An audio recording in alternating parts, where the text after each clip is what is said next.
I'll tell you another story. As much as on your last day, you may not move downtown to Main Street, I'm going to tell you another story. I was being interviewed by a certain reporter for a certain major newspaper, a real estate section in New York.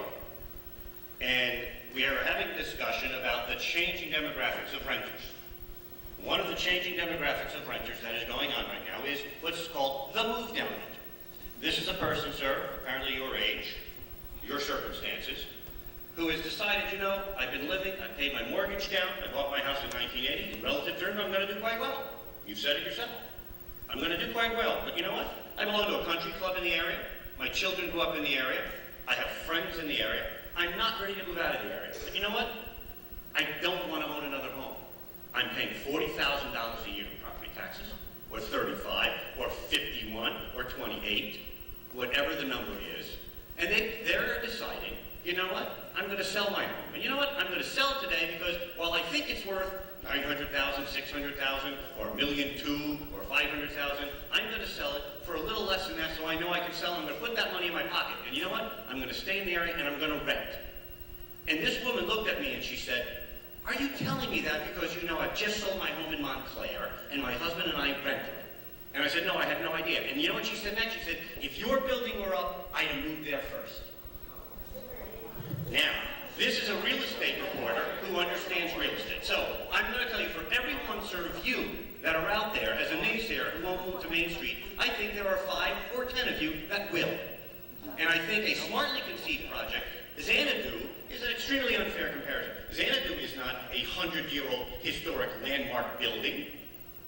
Xanadu is an ill-conceived project from the beginning that had no support and didn't have the right financial structure surrounding it, which is why it fell into hard times. And to compare downtown West Orange to downtown Newark, I think there are a whole group of people here that would disagree with you to say that a property value in downtown Newark, Raymond Boulevard, is equal to, or better, or somehow similar to a property value in downtown Main Street. I would disagree completely with you. And that property, by the way, may have failed not because it's not a success. It's still 82% rented. I'm aware of what happened to the developer because I've seen the offering package from the lender. That developer over-leveraged. That developer borrowed too much against that asset in the height of the marketplace when they could. Now, I'm sorry about your personal circumstances of your property in Harrison, New Jersey, that you bought apparently 4 years ago at the height of the marketplace that has now fallen 45%. That was in my business judgment, sir. That was yours. And when I'm telling you about this property and the $60 million that we have invested downtown, we are interested in seeing it be successful. We have stayed the course. We have stayed the course with this property. Continue to own it, continue to pay taxes on it, continue to maintain it, and continue to remain committed to put the rest of the money in, the other $90 million, to make it a success.